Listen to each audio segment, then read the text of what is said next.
Thank you for coming. My name is Amy Draves, and I'm here to welcome Alan Eny to the Microsoft Research Visiting Speaker Series. Alan's here today to discuss his book, Thinking in New Boxes, A New Paradigm for Business Creativity, which I see is actually named differently there. So 5 essential steps to spark the next big idea.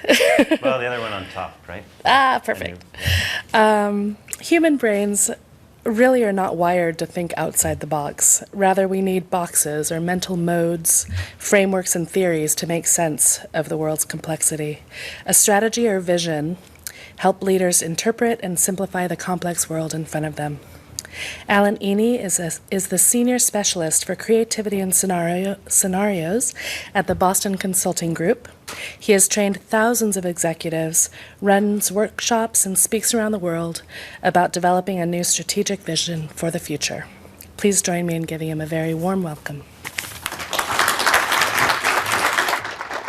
Thank you very much, Amy. Thank you all for being here. And thanks to those of you who have joined online as well. So, let's shut this first of all. What I'd like to do over the next little while is share some stories. When I do use slides, you'll find that they're hopefully not the typical Boston Consulting Group slides anyway, put it that way. Not the typical consultant slides. I'm going to show you some pictures, some cartoons, some visuals, and I encourage questions in whatever way or time you feel like. And then more time for Q&A at the end, but if something's really burning, don't hesitate. So let's start with some quick questions for you. Go for the audience engagement right up front. He's chuckling already. That means I should be warned. What is the probability that 5 years from today, September 19th, 2018, the amount of air travel in the world is 95% less than today? What is the probability? Very small. Very small? Zero?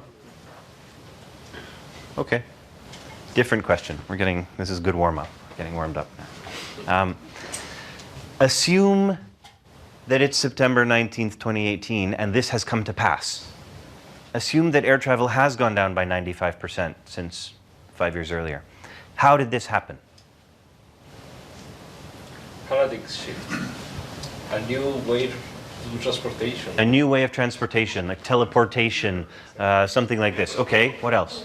Quantum computer. Quantum computer. Carbon taxes. Carbon taxes, right. Carbon taxes because energy got so expensive and only the richest 5% can afford to fly. Something like that. Something different. Terrorism. Terrorists keep hitting. Terrorism. People are scared to fly. 95 people are so scared to fly because there have been a lot of terrorist attacks. Something different. Pandemic. A pandemic, a bird flu, or something. Something different. Star Trek becomes reality. Star Trek becomes reality. Yes. Or more simply, there's just sort of game-changing new, 3D Skype type stuff that, okay, or teleportation, I don't care. Any of those, that's fine. All right, so how long was that? About a minute and a half. We just came up with 5 or 6 hypotheses. I'm not going to try and weigh how likely any of them are. We don't have to go back into the probability side, but we can agree surely that those 2 questions were fundamentally different in terms of the way you had to think. The first one, very deductive, logical, analytical. What is the probability of something? And you drew upon your knowledge and your intelligence to just spit out a number, 0 or whatever other number. The second one, more inductive, more ambiguous. I gave you a situation and invited you to make something up. That was the invitation to be creative, really. And you came up with a bunch of options very quickly using inductive thinking. Okay, so we'll come back to that. We'll come back to that. Let me ask a different question now. Welcome, welcome. Come on in. Completely different question. How many colors are there in the rainbow? All of them. Okay, so some people start whispering their immediate reaction, seven, that's what my 5-year-old niece would say, 7. Yes, of course. But, okay, now you say all of them because there's a lot of people here who know about physics and white light and refraction and infinite number of... Okay, yes, fine, correct. So, which of those answers actually is correct? All invention. Clarify the question. What was the purpose of the question? What was the purpose of the question? Now, see, now you're the one sounding like a consultant. That is good, though. Okay, so both of them, yeah. So 7, the way I see it, is a simplification that many of us have in our minds because we were taught it in kindergarten or whenever, which is a useful simplification of the model of physics. Okay, we'll come back to the rainbow. Something completely different. Last warm-up question. Have you been to Greece and seen the Parthenon? Any of you? Have you seen the Parthenon? Okay, good. Maybe a third of you have been there and see. So those of you who have, and those of you who haven't, because I haven't, by the way. So Parthenon, even if you haven't been there, you can imagine in the Acropolis, a Greek temple in Athens, top of a hill. You can still have an image in your mind, right? Whether you've been there or not, you have an image of the Parthenon, yes? Okay, so everybody focus on this image. Look at it for a second. How many columns are there in front of the Parthenon? 11. 11. Other guesses? 16. 16. There's an interesting thing. 8, somebody said, and depends on why you ask the question. What's the purpose of the question? That's true too, yes. Now or when it was built? Now or when it was built. Well, happily, never mind the rainbow, we're done with that. But there are actually 8 along the front of the Parthenon, and it looks like the same number as when it was built. So here's another answer. It doesn't matter. Unless you happen to be a PhD in antiquities or a tour guide in Athens, it doesn't matter how many columns there are in front of the Parthenon. And let me pull this all together and explain what I mean with all of these warm-up questions. So,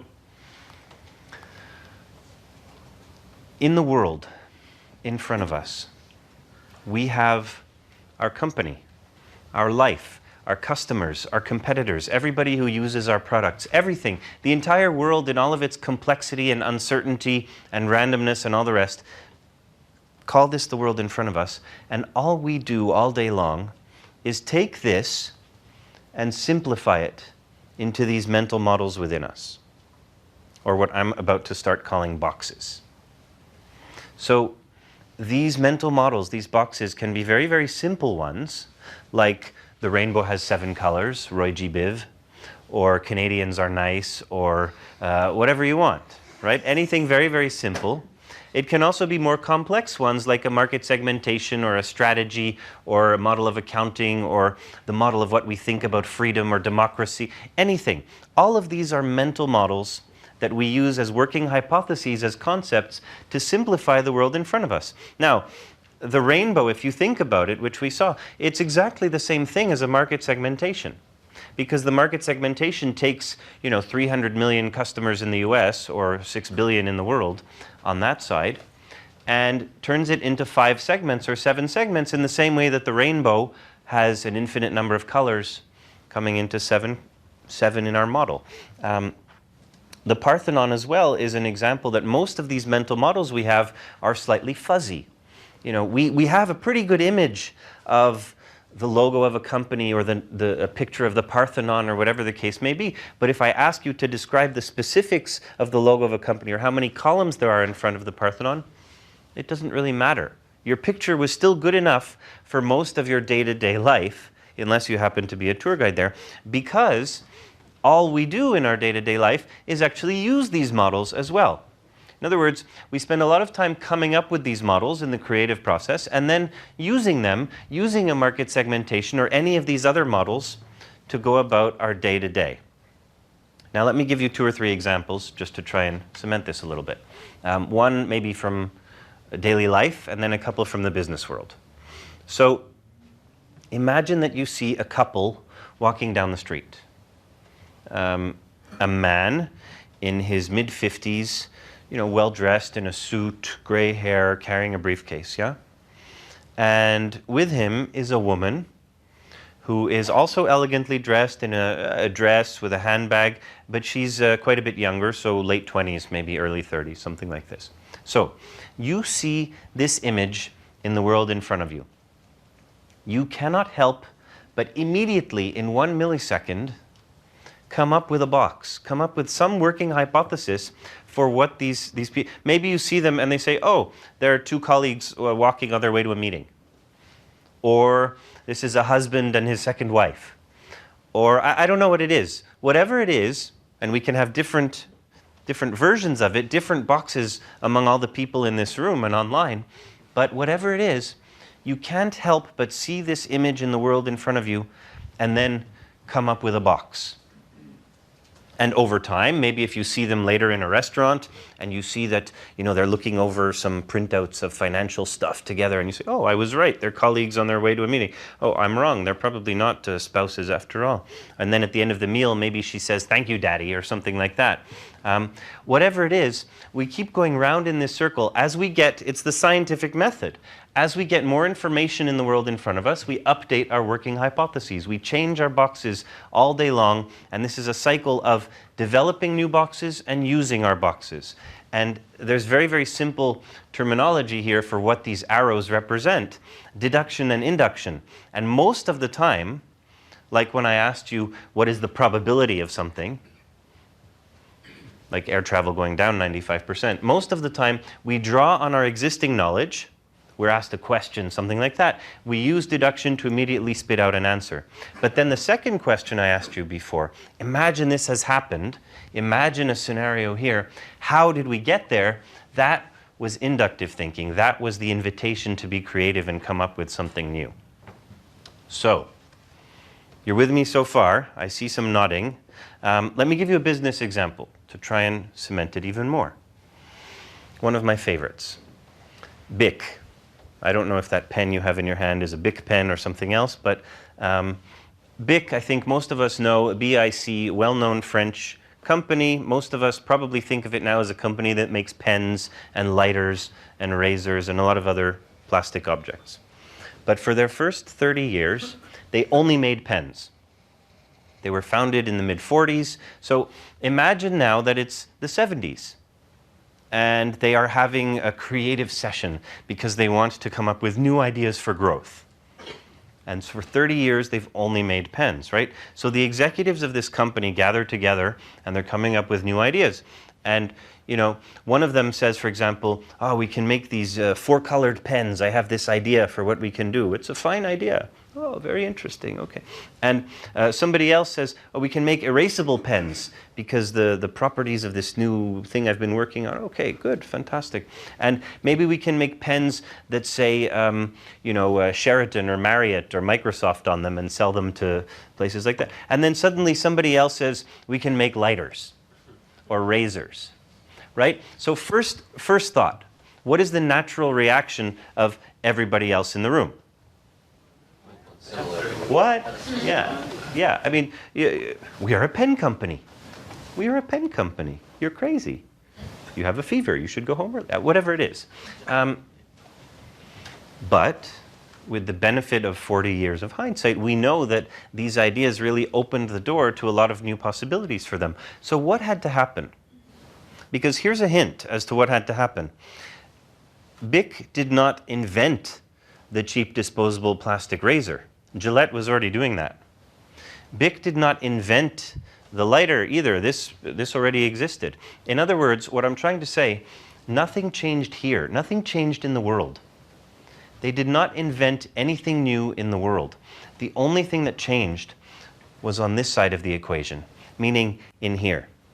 All they had to do was change their box from we are a pen company, at which point lighters and razors are completely stupid ideas, to we are a disposable plastic object company, at which point they're completely logical ideas and they make eminent sense.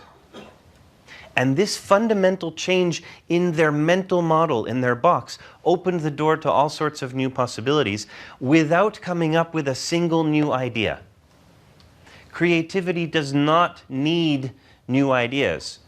Looking at existing ideas, looking at your company differently, changing the way you look at something, is often sufficient to open the door to a lot of new possibility. So that's one story, the big story, and we can come back to it a bit after. But I want to tell you another one, lest you think that the idea of changing your box, of thinking in new boxes, of changing the way you look at things, only applies to the big existential questions like the grand vision of a company, we are this, we are that. So I give you another example just from last week. On the day the book launched, 9 days ago, I went across the street from my office in New York to a coffee shop. And at the register, instead of a tip jar, as is often present, there were 2 tip jars, actually. And in between the 2 tip jars, there was a piece of paper that said, there was a question on it. Which TV family do you prefer? The Huxtables from The Cosby Show, with an arrow pointing to this tip jar, or the Tanners from Full House and an arrow pointing to this tip jar? And I thought to myself, this is a new box. This is amazing. This is a new conception of what a tip jar can be. Because if you're thinking the way I was thinking, you realize that this is a question that maybe people feel very strongly about, and so they're more likely to leave tips. It's fantastic. It's a new box for the tip jar. So, and by the way, the Huxtable jar was much fuller than the Tanner jar. So I asked the ladies, this is interesting. Can I take a picture of this? So I took a picture and I tweeted it, and then I went and sat down. But then I came back up and I started talking to them some more because since I'm a consultant, I was very curious about what this actually meant. And they told me, they change the question every day, and they try and come up with questions where people will feel very strongly. Like it was the US Open in New York last week. So the day before, the question had been, who's the greatest ever, Federer or Nadal, right? And people have a strong opinion. So they want to, and they said that the tips increased by 50% since they instituted this new thing. It's amazing. So I tell you this because to me it's an amazing example of a new box. These people could have gone through life with the old box of, okay, a tip jar is something I put here, but instead they reconceived it. They came up with a fantastic new box. It happened to make a huge impact on their life, on their take-home pay. And it was a brilliant thing affecting their tiny little slice of the world. So it doesn't have to be the grandiose vision of a company, which many of us, quite frankly, are not able, at least in a big company, are not able to impact directly. But you can do it to change something in your particular group, a particular problem you're facing, a midlife crisis, whatever it is. The idea of changing the way you look at something, coming up with a new box to interpret the world in front of you, can have dramatic impact on whatever the particular issue is. So, then of course, the obvious question is, okay, how do we think in new boxes? How can we come up with these types of solutions? And since the book, which many of you already have and others of you is at the back, since this book is meant to be a mass market business book published by Random House, there are happily 5 steps, 5 practical steps for how to think in new boxes. And so what I'd like to do now is just take you through each of them one by one. And in so doing, I'd also like to address one of the biggest issues that I see whenever I talk with people in the corporate world, which I do a lot at BCG, which is basically, if I ever ask a group of people, we could try it now, how many of you have in the last, 6 months, participated in some form of creativity exercise or a brainstorm, right? Almost everybody says yes. Almost everybody's done that in some way. And then when I say, how many of you have been unreservedly 100% delighted with the results, nobody's raising their hand anymore, right? So this is a common occurrence. It's absolutely not you. To me, this has to do with the way creativity sessions are set up. People have this perception that all you need to do is gather 5 smart people together in a room and have a bunch of flip charts or Post-its and a plate of cookies and say, all right, we need to grow, we need to cut costs, we need to solve this, solve that, whatever it is. Think outside the box, come up with a lot of ideas, right? People jump straight into that.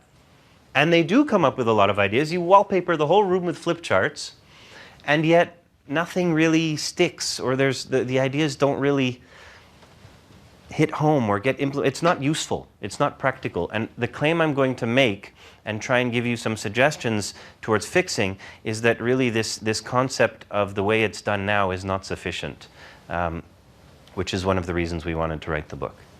So, the 5 steps. First step, doubt. Now, doubt has a bad rap. A lot of people think doubt is a bad word. You know, we want leaders who are confident and assertive and who can make a decision, and that's fine. I don't object to any of that. But I also think doubt is critical for the following reason. If we accept the fact that all of these boxes that we use, our working hypotheses, our strategies, all of these models are simply that.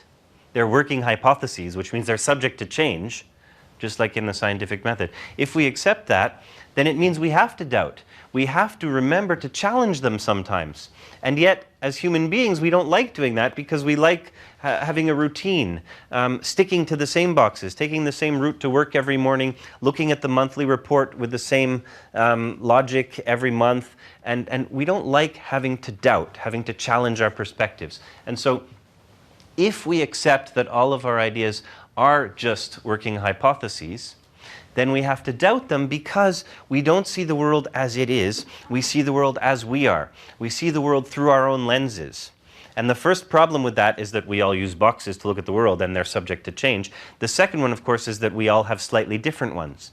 So even if we all think BIC is a pen company, we might have slightly different approaches. And if we need to change our boxes, then you'll find that, maybe the head of manufacturing might need to be convinced differently than the head of sales or the CEO. Maybe the head of manufacturing, when they think about going from pen company to disposable plastic object, they say, okay, well, we know how to get the plastic, and if we just tweak the machine a little bit and the process flow, okay, I can see. Whereas the head of sales needs to look at revenue projections and so on, and maybe the CEO has a very emotional connection to the pen box because he founded the company 30 years before. And so we all see the world through our own lenses, and even if these boxes appear to be the same, they're not always. And this quote is not mine, it's from the philosopher Immanuel Kant, paraphrased a little bit. We don't see the world as it is, we see the world as we are. And this is Immanuel Kant's favorite cartoon.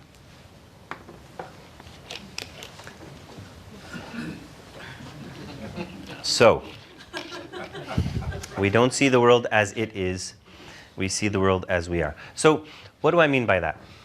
What do I mean by actually doubting everything? Basically, we have to identify the current models that we are using to look at the world to the extent we can. This is the way we do things around here. We're a pharma company, and this is the way we do R&D. We're a defense contractor, and this is the way we work with the government.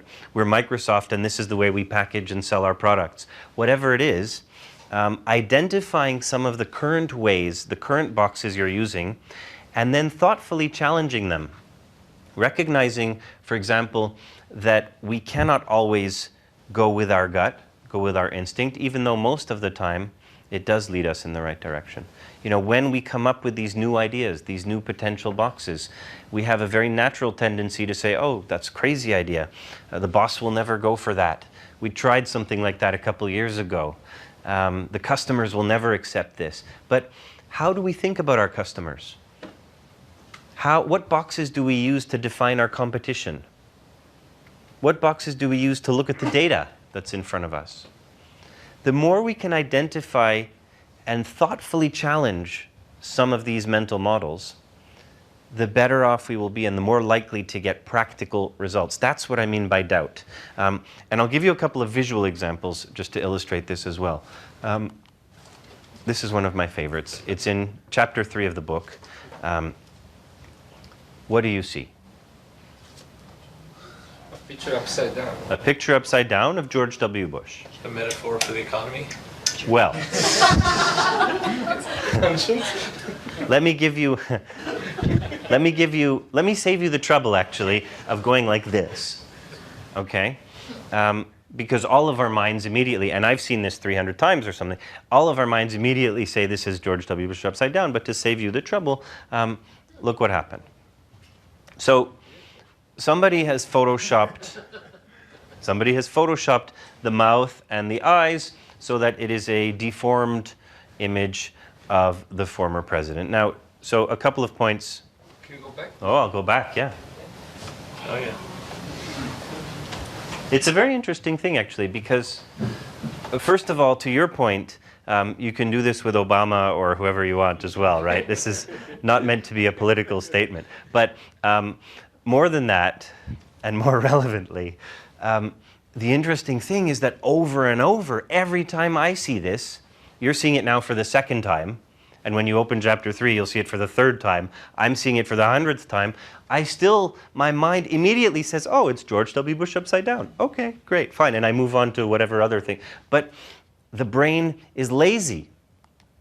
Even when we know that it's been photoshopped, the brain is lazy when it processes information. It always goes for the simplest possible solution. Now, to be clear, most of the time, the brain is correct when it jumps to conclusions. Most of the time, in fact, this is an amazing benefit of being human that Microsoft and IBM and many others have spent billions of dollars trying to replicate, right? I mean, if you think about Watson trying to replicate the way the human brain works, or even the early chess-playing computers, whatever you want, there have been so many companies like you who've spent a lot of time and effort trying to replicate the way the human brain works. And yet, sometimes it leads us astray. Sometimes we need to doubt our initial instinct. Another example. What's this? Now you're not answering because you think I'm trying to trick you. It's a tricky number. Yeah. It seems like a viva can be a number. Good point. Quite right. Because most people would immediately say 12, 13, 14. And yet, if I show you this, most people would immediately say A, B, C, and most people would not say A, 13C or 12B, 14. Okay, what's the point? Again, there are multiple correct ways of interpreting things. And lest you get confused and think that this is only silly visual tricks, I'll give you a couple of examples from business because it's really important. Let's take the annual report of a company, like Microsoft or any other. You have the annual report. You open it up. What's on the first page? Letter from the CEO, basically. Letter from the CEO, right? Yeah, the president, something. Okay, I'm going to oversimplify, just because that's what I do. And I'm going to tell you that there are only 2 possible letters from the CEO that could appear on this annual report. I'll tell you what they are. Number 1, dear shareholders, we have had excellent results this year thanks to some solid strategic decision-making, blah, blah, blah, blah, blah, blah. Okay. Letter number 2. Dear shareholders, we have had disappointing results this year due to the recession, terrorism, volcanic ash, all this other stuff that was outside of our control. We're going to do better next time.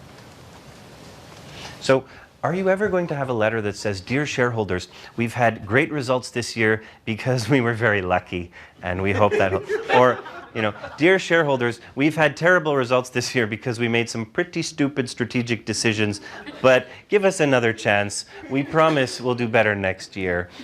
No. And yet, all of the data, all of the subsequent pages of the report could be exactly the same, and you could have fundamentally different interpretations of this. That was a caricature, of course, an oversimplified example. But when you get a report of customer research or competitor intelligence or the latest industry trends, when you get this kind of stuff, again, there are multiple correct ways of interpreting all of these facts. There are multiple ways to interpret this kind of information, and the more we doubt, the more we challenge our perspectives and allow ourselves to look at it in fresh ways, the better. So that's what I mean by doubt. Now, another cartoon showing a lot of different contexts. That one took me a few seconds when I first saw it. And here's one more, which actually is relevant to the corporate world and what often happens to so many of us. What it says at the bottom, I'll read it. This really is an innovative approach, but I'm afraid we can't consider it. It's never been done before. Where So imagine your boss comes to you and says, hey, all right, we have this big problem. We really need out-of-the-box solutions. We need fresh solutions.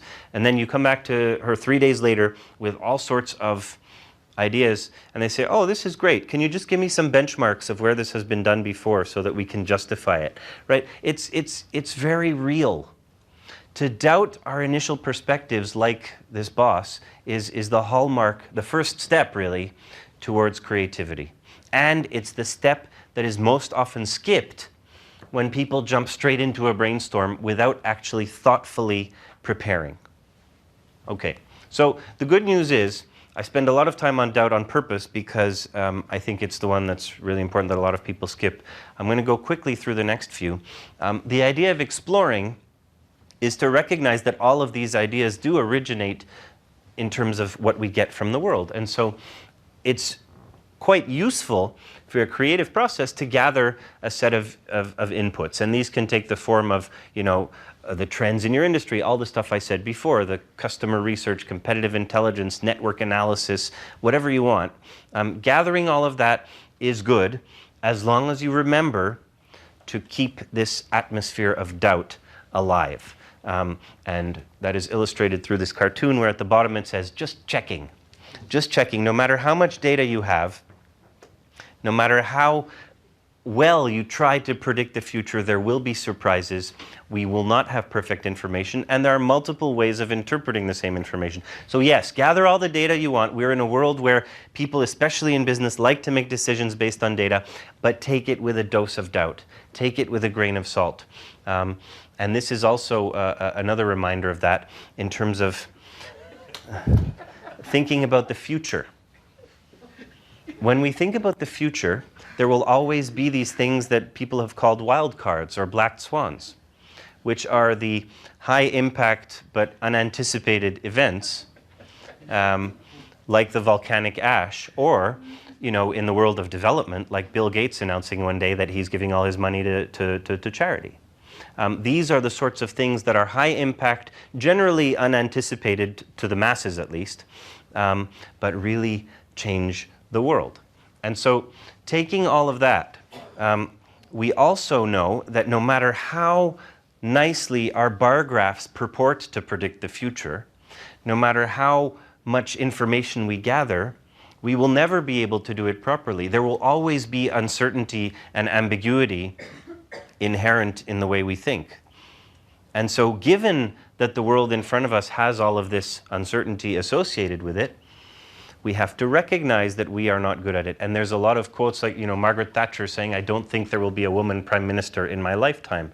And of course, 7 years later, she proved herself wrong. There's no shortage of quotes like this. Albert Einstein once said, there's no indication that energy will be obtainable from the atom in 1932. Again, 12 years before or 10 years before, depending how you count.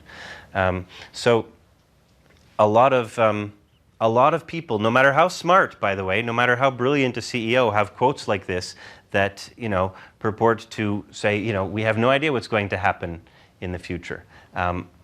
Remember these. Remember that we cannot do it. We have to explore with a dose of doubt.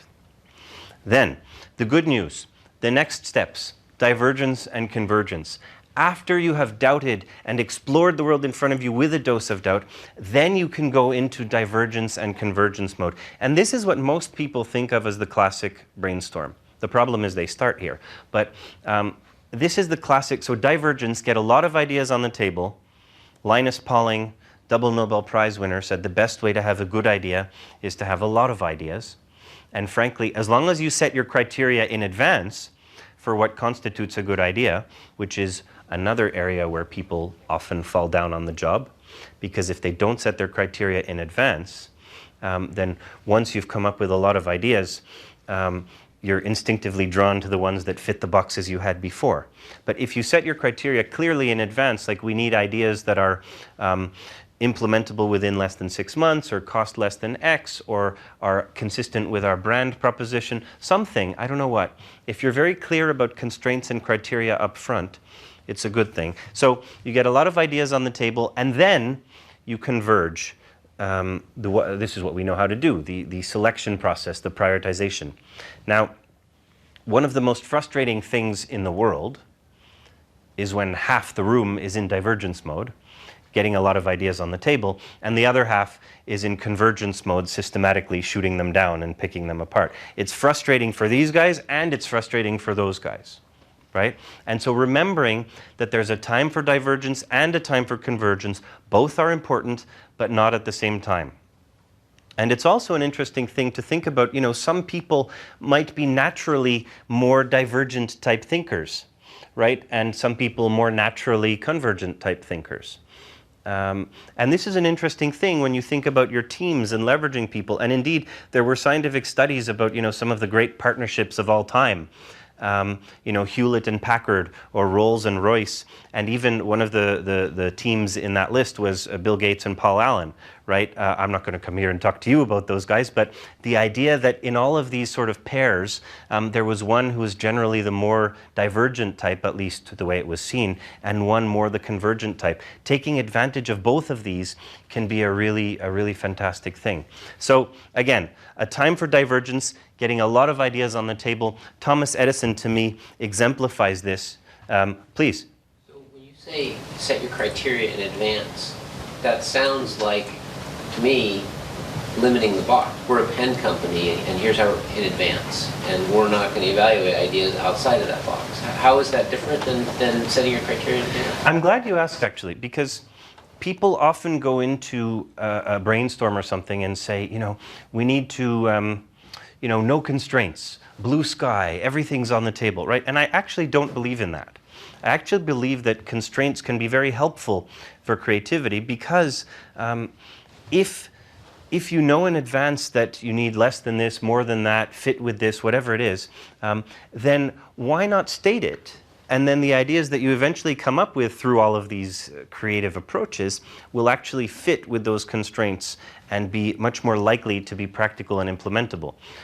That said, your point is well taken that we need to still allow ourselves to doubt and allow ourselves to challenge what's binding us. And so what that boils down to is we all use thousands, millions probably of boxes, taking the time to identify them and then figure out which ones of these constraints and assumptions we are actually willing to break, and many of them we won't. We can't change them all at the same time.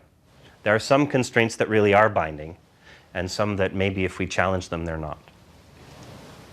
So Edison, again, when he was on the verge of the light bulb, but had been working on it for a lot of time, and a reporter asked him, are you ready to give up? And he said, no, I must be about to succeed because now I know 999 ways that it doesn't work. This is what it is. This is what the divergence mode of getting all these ideas on the table is. And for me, one of the really interesting things about Edison is as follows. With this incandescent electric light bulb, before that was invented, how did people make light? How was light created? Chemical reaction on a container in the street. A chemical reaction on a... Carbon, I think it's called. Before the light bulb? Yeah. Yeah, but also oil, fireplace, wood, candles. Yes, all of these. Basically, you created light by burning something. Fair to say, overgeneralization, as always. Afterward, right, in the incandescent light bulb, and the scientists here know more about it than me, but basically there's a filament, and the idea is that the current goes through it, and the filament heats up and glows and so on, but it doesn't burn. So basically you create light by preventing something from burning. It's a fundamentally new box, kind of like the shift of the pen company. And before that shift happened, you could have a lot of incremental innovations. You could improve your oil or improve the type of wood you use. And afterward, you could too. You could try different things for the filament or different types of glass. And these types of incremental innovations can be very good ideas, by the way. Nobody is saying that the four-colored pen and the erasable pen and all these things are bad ideas. They're just not transformational ideas that forced you to change the box. Two-bladed razor, three-bladed razor, iPhone 3, iPhone 4, iPhone 5. These are not as transformational as the original razor or the original iPhone, if you see what I mean. So, again, when you do this kind of creative session, you'll have no way of knowing a priori, up front, which are the more incremental and which are the more transformational ideas. Both can be valuable and profitable, but it's the transformational ones that really require you to change the box. And also, you'll have no way of knowing which are the good ideas and which are the bad ideas up front. All the more reason to allow for divergence and then narrow things down in the convergence phase. And there's a lot of questions in chapter 5 and 6 that can help you with that. There's also a lot of them online and all over the place. How to get a lot of ideas on the table by challenging your perspectives. And so, you know, if you're trying to cut costs, put yourself in the shoes of Ryanair or Toyota. How would they do it? How would Disney improve the situation for our customers? What if we had billions of dollars to do a joint venture with the New York Times? How would I have approached this problem the day after I graduated from college? How would my grandmother think about our company? Things like this, changing perspective, trying new analogies, all of these are useful techniques to get quantity, to get a lot of ideas on the table. Now, fifth, last step, reevaluate. No good idea is good forever. And this is a very simple scientific thing for me, because if the world is constantly changing, there's no doubt about that, and our ideas, our boxes, are relatively fixed. So at some point, every box will be out of date. And this can be any good idea, the Model T Ford, the iPhone, penicillin, or anything else, will at some point not be good anymore. And so it's a question of, do we proactively foster doubt and challenge our perspectives and try to come up with the next big thing? Or do we wait for someone else to do it, at which point we have to play catch up because the world has passed us by? And so those are really, to me, the two, oversimplified, but still the two choices. I give you a couple of demonstrations of this. Imagine I'm building something piece by piece here. And I've just added the first three pieces. Now, before I add the fourth, just like the two people walking down the street, your mind has created a box of what it is that I'm building. So what is it that I'm building? The floor plan of an apartment. The floor plan of a building, yeah. Something else? H. The letter H, capital H, yes. Something else? Maze. A maze? Okay. Three perfectly reasonable possibilities. Let me add the next piece. What happened? So if it was the floor plan of a house, okay, it can still sort of be, if it was the maze, it can certainly still be a maze. But if your box was that I was building the letter H, I forced you to update your working hypothesis. I forced you to change your box. And this is, again, a quick visual example, so you didn't really care too much, but what ended up happening is, in a split second, when I added that extra piece, you suppressed an urge to run up here and say, no, that's not how it goes. And then you quickly changed from an H to a maze or something else and moved back to whatever else your mind was doing. All of that in a split second, I think.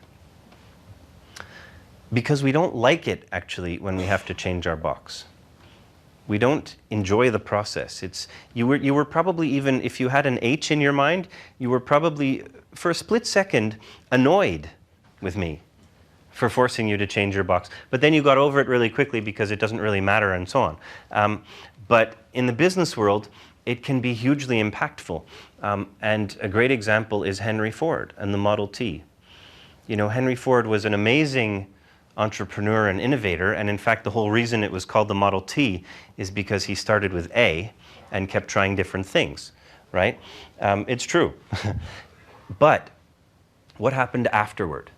You know, this car, he invented the assembly line, he improved the undercarriage, it was the first mass market car, fantastic. It sold 15 million units, and so even today it's one of the best-selling cars of all time.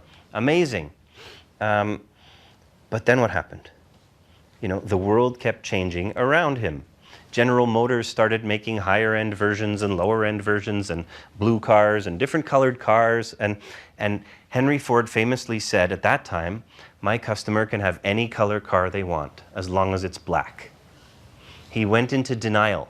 He fired people for coming to him and saying that they should change. Because in his mind, the box was still, the Model T is the future of our company. It's the future of the automotive industry. He refused to adapt. And it's just a reminder that no matter how smart or innovative or brilliant a person, we are all human beings. And we all have to push ourselves sometimes to reevaluate, to go back to the beginning and start doubting again. Surviving success can actually be just as difficult as succeeding in the first place, as a lot of companies know very, very well. So, there is good news, however. And the good news, I'll give you again in a visual. Yes, we don't like it when we have to change our perception, but the good news is this. Now, this is not a piece of modern art. There is hidden in here a perfectly symmetrical, elegant, five-pointed star. Just shout out or raise your hand or something when you see it. Okay, you see it?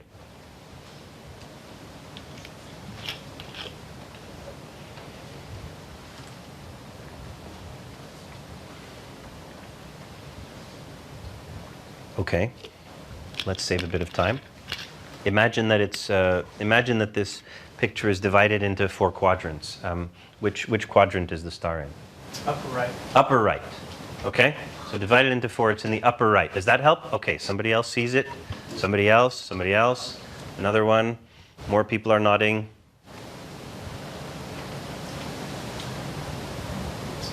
Now people are helping their neighbors. And now people are nodding even though they don't see it because they don't want to be left out. And okay, but look, here it is. First of all, this is the one you saw, I'm sure. And now everybody sees it. But look, if I take it away, you can't really not see it anymore. So even though we don't like it when we have to change our boxes, once we do, there's no going back. Once we realize that we can be more than a pen company, or that we can change our perspective on what a tip jar is, or anything else, there's no going back, which is an amazingly helpful thing and a consolation after the story of Henry Ford and the Model T. So let me give you one more story, and then we'll jump quickly to Q&A. Reuters. You know the company Reuters?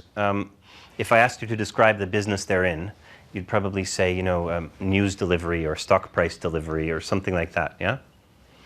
So they were actually founded in 1851 by Julius Reuter in Prussia, now Germany. And what was their original box at the time? Well, it was news and stock price delivery. It was exactly the same, 160-something years ago. Mostly at the time between the United Kingdom and Europe, back and forth across the English Channel. So how did they do it then? They had a fleet of carrier pigeons. They had several hundred carrier pigeons that would carry the news and the stock prices. And the reason this is such a fantastic example, in my mind, of reevaluation is because, for Reuters, in order to stay exactly the same, in order to keep doing the same thing, they had to change from carrier pigeons to the telegraph, to the radio, to satellite. There was telex somewhere in there, and satellites, and internet, and high-speed fiber optic cables. The point is, in order to keep doing exactly the same thing, they had to fundamentally reinvent themselves 6 times. And of course, at each stage of the game, there were, let's test this thing out, but not get rid of the pigeons just yet. Let's try it out. Oh, there's some competitors. Maybe some of these guys will go bankrupt. I mean, it's not to be taken for granted that they were able to reinvent themselves over and over and over again. This, to me, demonstrates an amazing capacity to reevaluate and change, and is an example of the fact that, again, there's 2 choices. Either we can reevaluate proactively, come up with the next big thing and transform our company like BIC, or keep doing the same thing, in which case we're also going to have to fundamentally transform ourselves, which is kind of what's happening in the book industry or in the newspaper industry or a lot of industries, quite frankly, trying to find new ways to sell books and all the rest of it. So at the end of the day, reevaluation to me is so important, and Reuters is a fun example. So let me leave you then with one last thing. This goes back to doubt, right? And we as human beings have this amazing capacity, even with half of the word hidden, to be able to look at this and realize that it says, be creative, right? And yet, if you imagine Watson, the Jeopardy playing computer, it would, of course it does it quickly, but it would have to look at it and explore all the possible combinations and what might it say, and then eventually 98% probability that it says be creative. But we have this amazing ability to just jump and in an instant see that. And so my message to you, my hope is that you will find ways to continue to challenge your boxes and look at things in fresh ways and to be creative, which starts with doubt. It starts with doubt. Be creative, but always doubt. So with that, thank you very much. You know now where to find me, how to track me down. There's also things like LinkedIn and all the rest of it. So don't hesitate. For those of you who've already got the book, I really hope you enjoy it, and I'm more than happy to sign it. And for those of you who haven't yet, you can.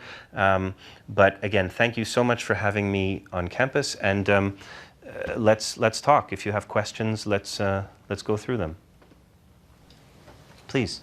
So in organizing a session, trying to create new ideas and trying to innovate, how do you sort out? Like how do you bring in the right kind of people who have kind of doubt everything, or do you set the context in some way that hey, we need to doubt all the analysis we have?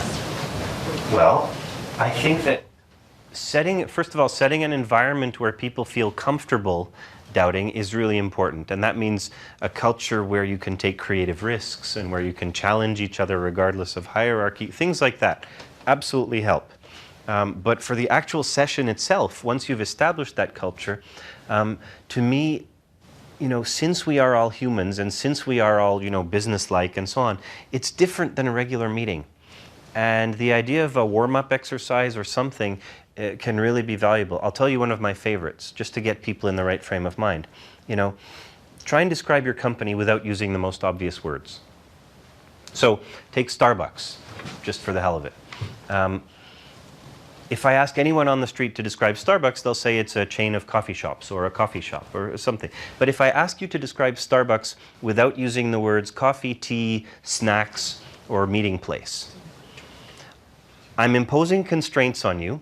I'm forcing you to think about it differently. And now people will say, oh, Starbucks is the world's largest office. Starbucks is a massive renter of real estate. Starbucks is yuppie headquarters. I don't know, whatever you want. And then when you're getting warmed up like this, okay, maybe the world's largest office thing really piqued something in you guys. And so maybe you want to start selling pens, like Bic, or maybe you want to install printers and sell printing for $1 a page, or maybe in select Starbucks locations you want to install conference rooms in the back and rent those. These might not be good ideas, by the way, but the best way to have a good idea is to have a lot of ideas. So I'm just throwing a lot of things out there, and it's a fun warm-up. There's a lot of other ways to get people in the right frame of mind. Here's the prizes for asking good questions. What else? Anything else? Please. So the number of examples you gave were industries which sort of just adapted, but still had the core business, like Ford still had his auto industry, Vic still makes pens today, things like that. Do you have any comments about areas where the whole industry has gone, and the economical example is always, buggy whips when we move from horse-drawn carriages to automobiles and engines. And it talks about when a whole industry disappears and the company needs to basically not just hold on and use what their existing revenue source and expand upon it. Yeah. A bit, perhaps, but they totally need to. A good question. And for the benefit of those online, I just going to paraphrase it, which is, what happens, Bic started with pens and expanded. And most of the common examples are like that. But what about other situations? What about when your industry is dying and you're trying to figure out what to do, and Borders went the way of the dinosaur while Barnes & Noble survived, and so on and so forth? So a couple of thoughts. Yes, Bic is the most common example in terms of expanding in that way. But I give you the example of Danone. If I ask you Danone, it happens to be French as well, Danone. But Danone, if I ask you what you think of them now, you'll probably say yogurt and baby food and water and health food type stuff. But originally, well, forget originally. Before that, they were in the business of just creating good quality food.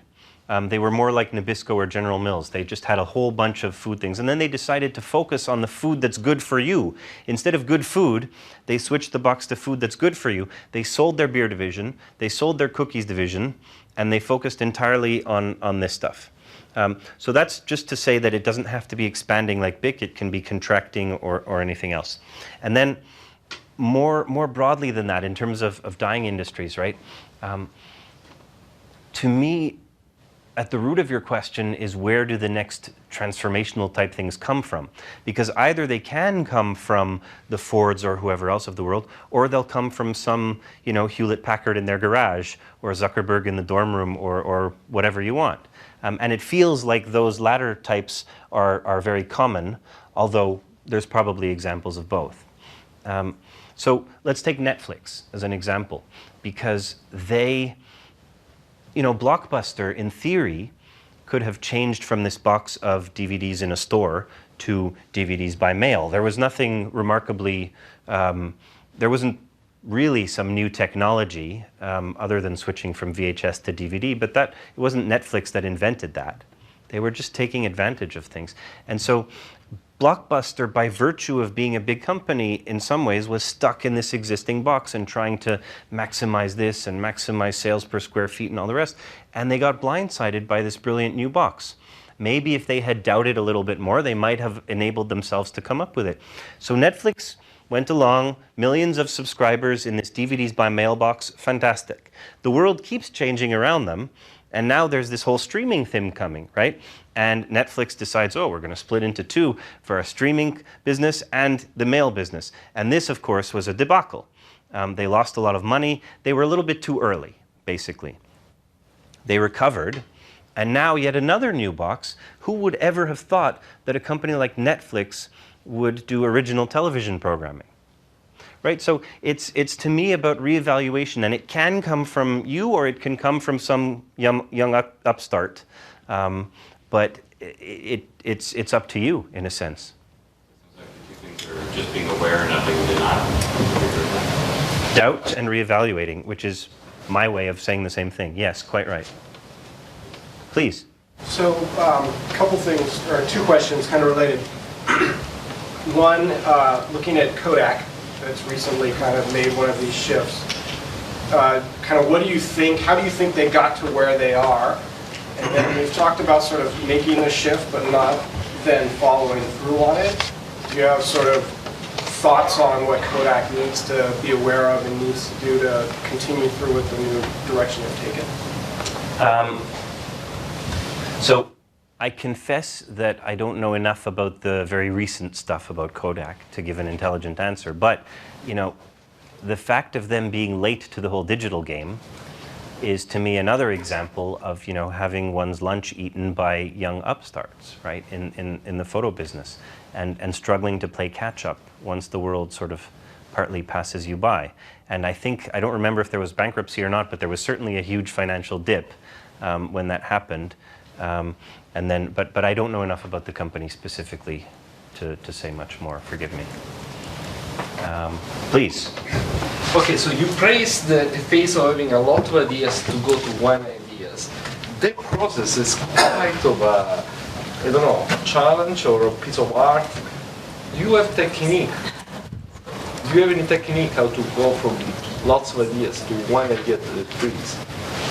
Yeah, so the idea of convergence, of going from lots of ideas down to one or three or five or seven. I mean, this is there's a lot of selection processes, but whenever I'm doing a brainstorm or creative type thing, I do find that there's a lot of different ideas. Like if you look around all the flip charts that people put up ideas on the wall, there's a lot of apples and oranges. There are some ideas that are very, oh wow, this one we could implement with a team starting tomorrow. It's very clear we should just get on with it. And this one, oh, it's an interesting possibility, but it needs a lot more research and needs to be more fully baked and so on. So there's often different categories. Once you agree on what the criteria and the constraints are for individual categories, then there's a lot of ways of doing it. The simplest is to vote. The simplest is just to ask people, what are your top two in this category and your top two in that category, and see how people feel. Or maybe in a more dictatorial place, the boss will just decide. Or maybe you can do a secret vote, or you can ban people from voting for their own ideas to force them to think a little bit differently. Or you can give everybody 4 votes instead. But at the end of the day, I don't know any way other than just choosing and deciding. There's a governance process generally that comes in place at the point. Yeah, exactly. Whatever it is, that's what it is. There's a question from online as well. Online we have one person writes, strangely in my experience, people who doubt everything are considered doubters. I would think healthy skepticism is more conscious effort at weighing the options.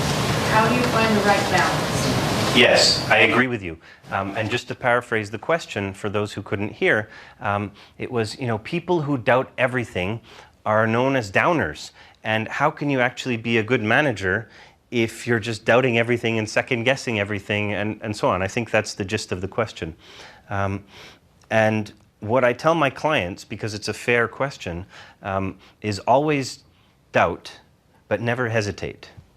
In other words, you have to always doubt, because all of your boxes are just arrived at by induction. They're working hypotheses, everything we've seen. So you have to be willing to challenge them at the right time. However, a manager who's only doubting and constantly second-guessing everything and never making a decision is not a recipe for success. And so once you do make a decision, you implement it. Off you go. The machine is broken, we fix it. You can't hesitate. Always doubt, but never hesitate when it comes time to make a decision. And if you need to reevaluate it and go around this circle again, then that's what you do. But you do have to make decisions as managers. There's no doubt about it. Please. Okay, so... And I'm sorry I have no more of these things. Well, that's the only reason I raised my hand. I can mail you one. Excellent. Okay, so let's say that... let's say we take this new information that we've just learned from you today, and we go to our next meeting at 3 o'clock, and we go through this brainstorm process, and we have a healthy discussion and implement some of the things and some of the 5 steps that you've talked about. And with doubt, there's oftentimes resistance. So when everyone knows, like, this is a great idea, but the decision maker, let's say it's your manager in that case, how do you bring people on board who are resistant to going in this direction of being able to think about creating their own boxes that have never been seen before? I'll just, to paraphrase, I'll just repeat the end of your question, which is how do you bring people on board? If you're ready to doubt and ready to jump in and so on, how do you bring your manager and others along with you? And to me, that boils down to, you remember what we were saying before about the different big people, where the head of manufacturing has this box for this reason, and the head of sales needs to see that, and the CEO has this emotional connection. The more you actually understand where people are coming from, which may have to do with their incentives or their culture or how long they've been there or whatever else, but why they're holding the boxes that they are, to me that's at the heart of the answer. Because if you actually say, all right, let's identify some of these constraints. This is the way we've always done it. This is the way we've always thought about our customers. And you are ready. You're willing to challenge 1 or 2 of those constraints and really think about the customers differently. But your boss isn't. Why is that? Is it because they are about to change jobs in 3 months and don't care? Is it because they're the ones who implemented the previous customer model, and so they're kind of attached to it because it'll make them look bad if you come up with a better one? Or whatever it is, to try and understand which boxes others are holding and why is the beginning of bringing them along for the ride. At the end of the day, just like it's reasonably well known that you can't force somebody to go on a diet or stop smoking unless they actually want to jump in and doubt, right? You can't force somebody to doubt and to change their boxes, but you can help. You can try and bring more information, try and understand where they're coming from, and try and make a difference in that way. Okay, I think one more. You had a question? No. Okay. There is one more.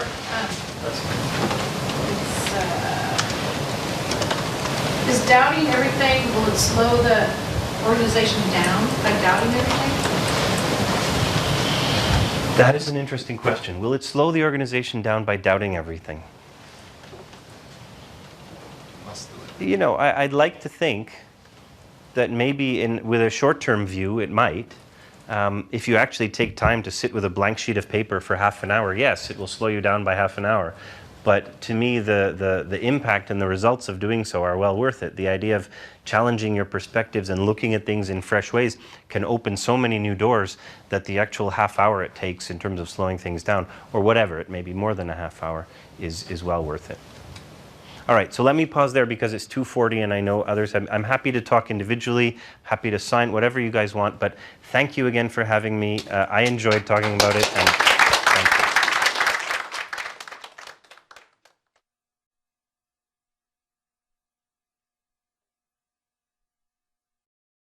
Each year, Microsoft Research hosts hundreds of influential speakers from around the world, including leading scientists, renowned experts in technology, book authors, and leading academics, and makes videos of these lectures freely available.